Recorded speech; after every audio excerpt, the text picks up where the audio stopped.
Naaresto na ng Saudi Police ang suspect sa pagpatay sa Pinay domestic helper na si Marjoret Garcia.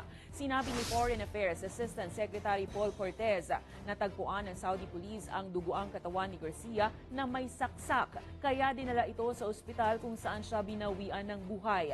Patuloy rin ang pakikipag-ugnayan ng Embahada ng Pilipinas sa Saudi kaugnay ng kaso ng Pinay worker. Inialis naman na ng DFA ang anggulong employer ang salarin sa krimen. Inaasahang maiuwi ang mga labi nito pagkatapos ng paunang investigasyon.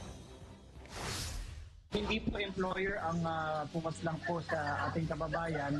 At as far as we know, magkakilala ko or hindi po tapos ang investigation pero sabihin ko parang co-worker. Itong suspect po ay hindi po Pinoy. So ibang lahi po siya at medyo devastated nga po ang pamilya